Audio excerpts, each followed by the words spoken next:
Listen up, folks, I've got a story to pitch you. We've got an elf mage, a human fighter, a dwarf tank, and a human priest going on a journey to defeat the Demon King, who has been terrorizing the land. It will take them 10 years and countless difficulties, dangers, and dungeons, but they will emerge victorious and return home heroes of the realm. Sounds pretty cool, right? Nothing especially unique, but that's okay. Goodness knows our modern media landscape could use a story that returns to fantasy's heroic roots. Right, so, our story begins after the quest I just described, hence the show being called Frieren, Beyond Journey's End. And that's weird, right? Why would you not tell your audience this story of courage, friendship, adventure, and good conquering evil? That is what I was wondering when the four heroes parted ways a final time after Himmel's death, barely halfway through the first episode. The adventure is over, the friendship severed. What call is there for courage? What evils still need to be conquered? I had no clue. It seemed as if we were simply going to follow this elf mage around while she did odd jobs in exchange for exotic and largely useless spells. Is that really something you can make a show out of? Well, yes, but actually, no. I won't be discussing the events of Frieren's first season in any great detail, in order to avoid spoilers, but suffice it to say that these 28 episodes contain every bit as much courage, friendship, adventure, and good conquering evil as one could hope for, just in an unexpected package, all wrapped up in two fundamental elements that make this show the delight that it is: simplicity and sincerity. And I, for one, would be sincerely grateful if you chose to support the channel at patreon.com/mastersamwise. For as little as $5 a month, you get access to our Discord, early access to YouTube videos, a monthly Q&A livestream, and a weekly unscripted video, which is exclusive to Patreon. I hope you're able to join me as we continue our adventure of rediscovering meaning in the world of stories. Frieren is one such story that strikes its viewers as meaningful, and does so in a delightfully unassuming, simple way. The plot threads that do wind their way through the tale beyond Journey's End are remarkably uncomplicated. A young mage learns to master magic. A warrior seeks to grow in skill and courage. An elf yearns to reconnect with a long-lost friend. When done well, as they are here, such simple tales are among the most impactful because we immediately and intimately understand them. Despite this story's fanciful world, we experience a strong sense of familiarity and connection to the characters and their surroundings. That is a noteworthy achievement. After all, the titular character has lived for more than a millennium. A central facet of her long life is that it has caused her to consider other people, would-be friends, as passing, fleeting, and thus not worth clinging to. Our adventure was a mere 10 years. Instead, she seeks spells and knowledge, things that time cannot erode. What Frieren discovers, however, is that friendship is not quite as ephemeral as she once thought. When we truly love another person, whatever form that love takes, we cannot help but be indelibly changed, cannot prevent their absence from leaving a void within our soul. This is an incredibly simple, basic truth about the human condition. We all know this, but a 1,000-year-old elf does not. The death of every person she has ever known has been inevitable. What point was there in mourning their passing? Mourning, Frieren finds, is the point. The grief we feel tells us that those years, however many or few, meant something. My dog died a few months ago. It was sudden, it was tragic, and it was entirely avoidable. He was 5. Now, the loss of a pet, however beloved, is objectively less bad than the death of any person, but Dalinar's passing tore at me in an unprecedented way. But when the pain and the grief faded, when I finally allowed my guilt to melt away, I found joy awaiting me. For a few short years, I had the opportunity to make memories, to go for walks, to play fetch, to watch him love and be loved by my kids. I'll never forget him. I'll never not miss him greeting me the moment I opened the door. Never quite get used to him not peeking his head out through the curtains as I drove away. Life is precious. We all discover this at some point in our own lives. It just took Frieren 1,000 years. And what does she do upon learning this lesson? what any of us would want to do, say the things left unsaid. She wants one final chance to bid her friend goodbye, to part on her own terms. So she sets out for the land where souls rest. This is what I mean when I say the show is simple. Frieren's desire is one universally shared among humanity, and the character herself is remarkably uncomplicated. For over a millennium, she has lived a simple, ordinary life for a mage, that is. As knowledgeable as she is, Frieren is also remarkably innocent, especially in the realm of human relationships. Thus, we find the theme of friendship has entered our story, not just the forming of new ones, but the discovery of the concept altogether. Were we to follow Frieren, Himmel, Heiter, and Eisen on their quest to defeat the Demon King, we would likely be thrown by the elf's lack of connection with her fellow adventurers.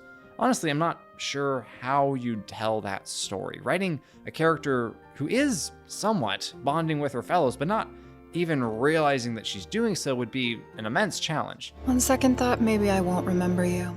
But that is not the story that we have in front of us. As I've said a few times now, this is a simple tale, one that explores the fundamental truth of the beautiful love shared among friends. Philia, as C.S. Lewis writes in The Four Loves. Friendship is unnecessary, like philosophy, like art, like the universe itself, for God did not need to create. It has no survival value.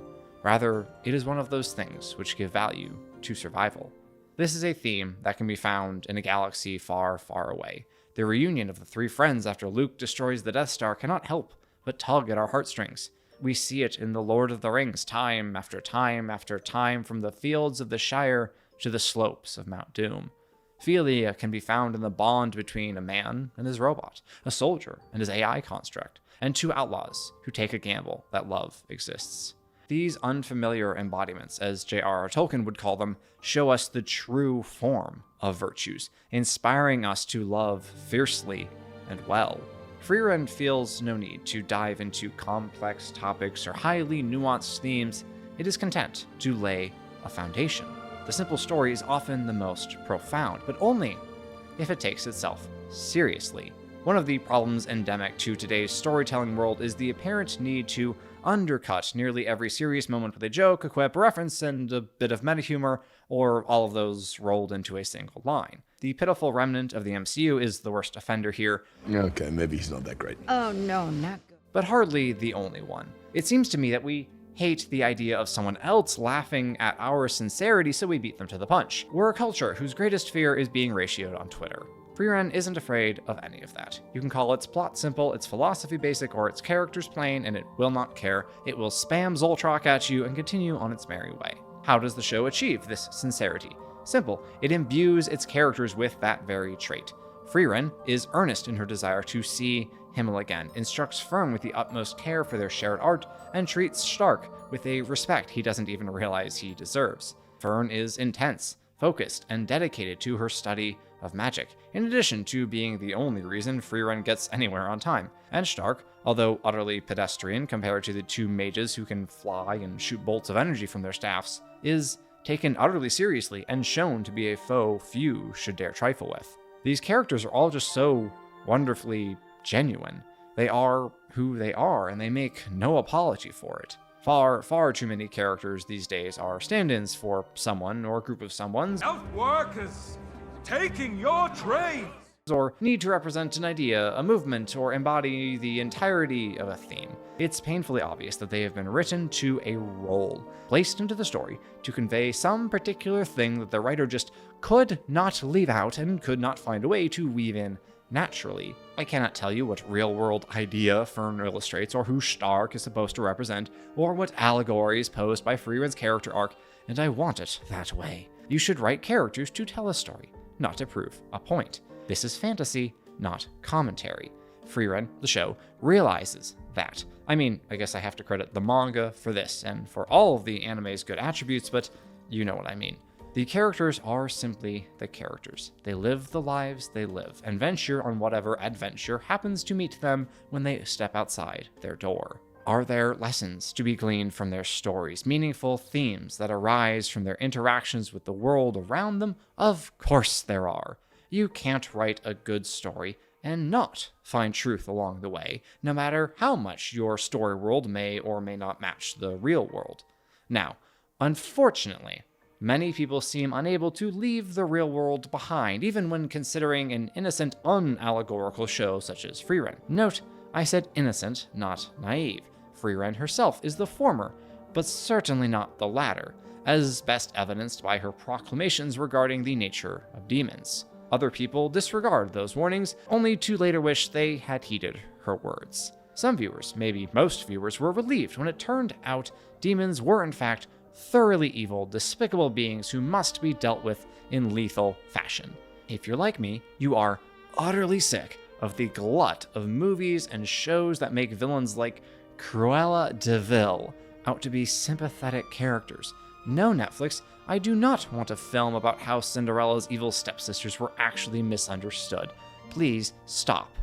So, when a show drops demons, beings that are supposed to be evil incarnate, in front of me, and has the hero of the land wonder whether they could be redeemed, you can forgive me for being a little wary. But then it turns out Himmel was wrong, Frieren was right, and the little demon girl was in fact just trying to fool everyone so she could have another human-flavored snack before she died. Why call out to a mother?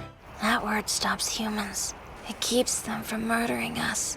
There are apparently people out there on the internet who disagree with the show about the show's own writing. Or even if they do not believe Frieren's demons to be misunderstood, they are at least confused by people celebrating the fact that we are being shown a strong distinction between good and evil, and they assume there must be some vile intent on the part of the celebrators. This, for some reason, leads to them calling anyone who says killing demons is awesome actually as racists, insisting that such proclamations are akin to calling for the extinction of some minority group. They never really specify which.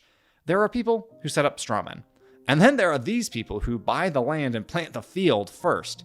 Such accusations are so wildly, ridiculously outrageous that there's no need to respond to them in any fashion, other than, do you look at beings of pure evil and see insert ethnic group here? Because I certainly wasn't thinking about that, but I guess you were. So...